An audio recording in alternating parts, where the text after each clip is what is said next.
Show with CJ Nassau on RiverBender.com.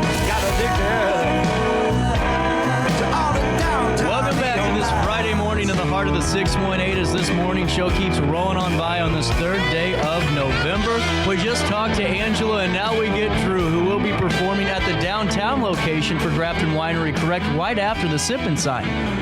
That's correct. We're going to have a big time. We're hoping for a huge turnout. You guys can get a free glass of wine if you pre-register. It's only $25. You get a free ticket to the show, and you'll learn some sign language that might help you on your way to being conversationally fluent, at least. Absolutely, and we were just talking about that, and just a really cool opportunity for so many in the area. And then Angela was filling us in that you guys are bringing the RV all the way up to Alton, huh? Yeah, being a professional musician and traveling around and doing gigs, it just becomes more economical when you have something that you don't have to pay for these exorbitant hotels and airfare and stuff like that. And plus, I just love the freedom of the road. I think a lot of people get that. Motorcycle guys. I used to ride motorcycles, and I'm a big car guy. I live down here in the South, so I got a big pickup truck, and I love it. And so, I love to hitch it up and come to a town near you soon. I love it. Hey, have you driven the River Road ever? No, I have not, but I'm looking really forward to it, man. It's been I've only flown over that country, and I've driven through it a little bit. But when I was driving up y'all's way, it was doing storm recovery stuff. Oh, wow. Yeah. Well, and Drew, take me through this event. So what time are you going to start playing on after the Sippin' Sign?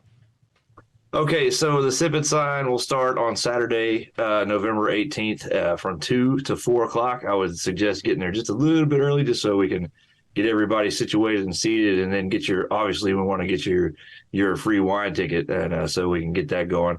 And then after we're going to do from 5 to 8, I'm going to perform solo with just a guitar, and I'll do some looping, and I play a little jazz and blues and some cover songs, some original songs. Try to mix it up, but a real chill vibe.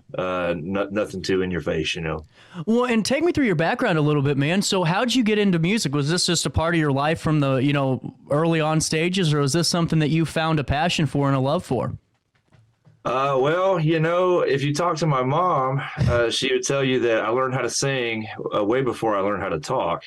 Wow. And so I started in the youth choir of my church. The first time I ever really performed in front of anybody in a performance type of situation was I think I was 5 or 6 years old, and I had the solo for the Christmas Eve service, and I sang Silent Night, which was really knocked them out. And ever since then, it's just been that's just what I do. And I'm lucky because I got my calling really, really early in life, and I kind of always knew that this is what I was supposed to do. And was the blues? What type of is blues the only thing that you do play, or do you have a multiple genres that you're kind of switching in and out of? Oh, Lord, no. I do play a lot of the blues, and the blues is a part of. It's really a part of all Western music or American music. Mm-hmm. You can all trace it back to some form, to the blues or Appalachian music, and so that's always going to color what I do. But I've done session work for hip hop artists, and I've written gospel songs. I'm a hired gun guitar player for several country western acts. So no, when I write my own songs and when I'm, going to record things and put them out under my name, they tend to be kind of bluesy, but I don't like to get boxed in either. So absolutely. And for the folks at home going, CJ, why the hell are you asking them about blues? Well, let me tell you why. Drew may or may not have happened to be the champion of the 2022 Atlanta Blues Festival. Is that correct?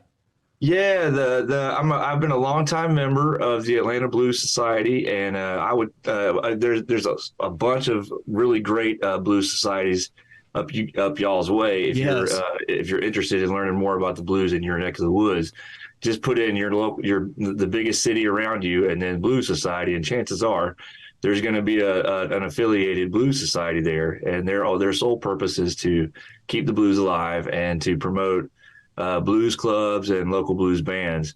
You'd be surprised at the talent level that you find in your backyard, let me tell you. And I was fortunate enough and I was lucky enough to be included in the 2022 lineup. And I was really fortunate because I was chosen as the champion. And I was sent to Memphis, Tennessee in January of 23. And I competed alongside a lot of some really fine musicians. And, at the International Blues Challenge, which is always held in Memphis, of course, on Beale Street, which was an honor. Absolutely. And, Drew, on top of that, before I came over to RiverBender to do the show, I was over in St. Louis on the radio, and there was a show that we did on weeknights called St. Louis in the Know, and on Fridays we did a spotlight on local music. And, man, our blues scene up here is just something. I mean, these guys can play, and I'm sure just down in Atlanta, I mean, man, you have some musical talent down there spread around the region. Atlanta is an eclectic city. Yes. There's a lot of different cultures and different things that are mixing around in Atlanta. And so you get a lot of different kind of sounding stuff. The music that I'm making these days, I like to call it yaw alternative because it's got a little bit of everything. It's got a little bit of neo soul. It's got a little bit of jazz, blues, but there's also a heavy dose of country and Southern rock and roll in it. And that's, that's my being me, who I am. I can't be anybody else. But there's so many musicians around Atlanta that are coming from different cultures and backgrounds, and the music scene here really is pretty incredible. You can find just amazing acts doing all kind of music, from flamenco jazz to Afro-Cuban. It's not just hip hop R&B here, although that is pretty dominant. Yeah, absolutely. Can I ask you this? Because you hit on something that I've asked a lot of artists, and that's being your own artist, being your own person. Because, I could only imagine with so many influences. I mean, I'm going to ask you a few of yours if you don't mind here in a second, but a lot of times, I could only imagine how hard it is to not try to impersonate or try to be another version of that performer. Was that a tough challenge for you, or was that something being you came natural when it came to the music? So all artists are trying to communicate a message. So if you're in music but you don't have a message to convey, then you don't have to do that. You can be in a tribute band, or you can be in a cover band. You can play other people's songs, and you can make a pretty good living at that if you want to. Or you can be a hired gun and play with other people's and help make their music. But when you go along the road, if you want to be an artist and you want to write your own songs or you want to record songs and put them out there as a recording artist, it's pretty important that you nail down who exactly you are before you get started. Because if there's anything I've learned, you can't really fake your way into it. You have to be true to yourself, or else other people see through it pretty quickly. And besides, you're doing yourself a huge disservice. Yep. If you're not representing who you are as a person in the music that you're creating, or in any creative venture that you're doing, whether it be music or painting or any other thing that you might do artistically, it's very important to find out just exactly who you are first. 100%. And circling back to whenever you were getting going and hearing your Silent Night story, when were you, at what age were you starting to pick up the instruments and really starting to find your way with it? When I was a toddler. No way, for real? Yeah, when I was a toddler, I had nice. the little plastic drums and the little plastic guitars, and I always gravitated to that stuff. Kazoos, horns, tambourines, I had all that stuff. It really was sort of like, this is what I was born to do. And I've been very lucky in my life with the people that have come to help me be on my team. Some people have come and gone. Other people are here forever, like my wonderful wife, Angela. Really have helped me to achieve that. I haven't always been a 100% professional musician, but I've always played music, and I've usually been blessed to be able to make a little money too. 100%. Hey, do you remember your first album? Yes, I do. I do remember it. This was the dawn of the home recording age. And back in these days, if you wanted to have a home studio, you needed to buy this very large console type machine. that you then hooked to a computer screen, but it was basically a computer that its sole purpose was to record music. Nowadays, that whole unit has been replaced with a downloadable program, a piece of software. But back in these days, this is the way it was done. And it was a Roland VS 2400. And when I got it, I was like, yeah. And it took me a year to figure out really how to use it because I don't have an engineering background. But I finally figured out how to use it. And I recorded like 5 songs on it. And I was so proud of it. And those songs will never, ever, ever, ever hear the light of day because the production quality on them is horrible compared to today's standards. But I was just learning how to do it, and I was so proud that I was in my own home studio recording my own songs. I was playing all the parts. I was playing the drums, the bass. I was singing the background vocals. It was like, this is what I'm supposed to do. You know, it was one of those moments. Well, and I'm sure it was one of those moments that propelled you to keep going for the next couple of years and keep striving for a better album, a better, time in studio. And do you think your passion, do you think it just keeps growing with the years passing? I think that my passion to make music will always be there. Always be there. Right now, what drives me to make new music is there are so many negative messages being broadcast. Yep. Via all the different channels, messages that are counter to our nature as people, I think, and they're divisive and they're exclusionary. I strive to counter those messages with ones that are more positive. And while I'm not going to beat people over the head with the Bible, I am a Christian, and my music is going to reflect that and my values. And there's so many things that are counter to that now. I'm trying to stand up for what I feel like is right. And when I make music, I try to be inclusive and try to make songs that are positive and are going to make some sort of positive difference, not just I don't know, talking about my shoes or my sex life or your girlfriend breaking up with you for the 40th time, whatever you want. I mean, there's a place for those songs, and I have written some very sincere and beautiful love songs, and I will continue to write love songs and ballads. But there are other things that, like my song "Agents of Change" is one that I would encourage your listeners to listen to.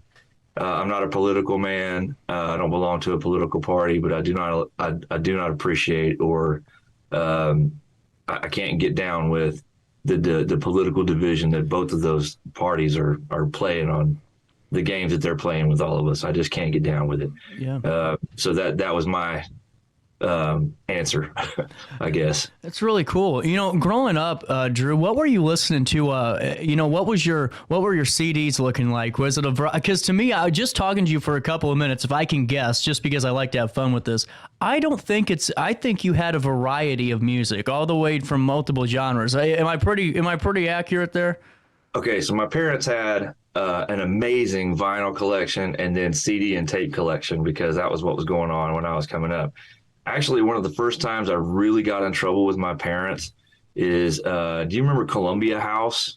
It was a CD and tape club that you could subscribe to this club, and you could get a certain amount of CDs and tapes every month for like a couple of pennies a piece. And then if you didn't like some, you could send them back, and they would send you more. And they had this huge catalog. And it was sort of like a scheme at the time. They would get your bank account information and keep billing you every month, whether you got CDs or not. Well, I got in some big trouble with my parents because I got a Columbia House membership when I was like a teenager, and you weren't supposed to have one until you were 18. And so I amassed a huge collection of music and just listened to everything from what I really liked was everything from like the alternative stuff that was cool, the grunge, Green Day, Nirvana, Pearl Jam, that kind of stuff. But then also I got really into Miles Davis and a lot of different jazz players. Yep. Because I was playing in a jazz band, a horn jazz band in my high school. And so I wanted to learn that music as well. You just won Alton over, man, because Miles Davis, that's the home of Miles Davis is Alton, Illinois, and you just won our audience over right there with that statement, man. You want to talk about greatness and audio, then just go listen to any of his records. He spawned the careers of some different instrumentalists that people will be talking about for centuries. And those of us that were around, well, I wasn't born for most of his career, but those of us that are around during the time of Miles Davis, it'll be something that people talk about. It was that influential. Without a doubt. And just circling back into, the blues contest I wanted to ask you about, because to me, that's a big deal. I mean, you're performing, and also, I don't know if you look at it, you were going in to win, and not just because to me, I'd be going in to play. That's just who I am personally. But whenever you're there in that moment, what's going through your head when you're going through the rounds and, here you are, you're the winner? What's that thought? Oh, well, in Atlanta. Yeah. In Atlanta, it was great. There's a huge community here that really embraces blues music. There's probably 5 or 6 like actual juke joint blues places where that's all they do. But there's live blues music happening in Atlanta at these 5 or 6 juke joints 7 nights a week, all the time. Oh, wow. Some of the Ozarks were filmed in the Northside Tavern, which is one of the Atlanta juke joints. It's right in the area of Georgia Tech. Wow. Right in the middle of downtown Atlanta. There's a pretty big community, and they not only welcomed me as a contestant and as a member, and had been for a long time, but really came together and supported and pushed when it was time to go to Memphis. I mean, they raised an incredible amount of money for my act and for the band act, the Trouble Tones, and then for the youth act, because we sent a youth act as well. That's incredible. Yeah, it was great. That's truly incredible. And it really just shows to me, not a lot of communities, no matter if it's in St. Louis, because that's exactly how the St. Louis scene is. It's supporting one another when they have the opportunity to go do something. And to hear that, man, is a really cool thing to hear. I wanted to ask you about the performances as we're getting close to another commercial break on this live show. But what are we going to be hearing? Do you have anything on the top of your head that you can kind of tease us with? Oh, man, I hope you guys will play one of my tunes on this radio station. We're going to. There's a lot of music that's already available. All you got to do is look for the ugliest guy named Drew Ashworth. And that's me. Like my profile, there's a couple of things that I put out, indie, and then there's 2 singles that I put out with Emanant Music Group out of Nashville. And I'm hoping that before the end of the year, we get in the studio again. Let's keep our fingers crossed for that. Mm-hmm. But yeah, you're going to hear a lot of soul music. You're going to hear some classic country. You're going to hear some blues. You're going to hear some of my original songs. So if you guys come out to the winery, and I hope you do, we're going to have a good time. It's going to be fun. Well, it definitely is, but also it wraps up an amazing day. Not only are you getting to listen to some great music, but beforehand from 2 to 4, you're getting to really learn a much-needed skill in ASL, and also getting a chance to sip on some wine and getting a little pregame action in before the concert. See, I think that's how we build this. That's right. That's right. Before I let you go, I got to ask you, I always call these softball questions because I'm sure you get this asked all the time. Throughout your entire career, is there a moment that you always think about? Is it a recording session? Is it a gig that you were doing? Is there one moment right now that kind of sticks up above the rest of them? I play a lot. But the ones that I remember the most are the ones that I get to do for really good causes. Mm-hmm. I've been a part of some really cool charities over the years for individuals. And then I've also I've been really blessed with the opportunity to perform for the last, 4 or 5 years. I've been involved with the MS Society here in Georgia, and I play every year for them for their huge fundraising event down at Wild Leap Brewing in LaGrange. And I play for them, and we raise I think this year we raised over $300,000 for research for multiple sclerosis. Wow. And I've been really proud of my association with that organization. So yeah, and it just so happens that those gigs tend to be pretty well attended.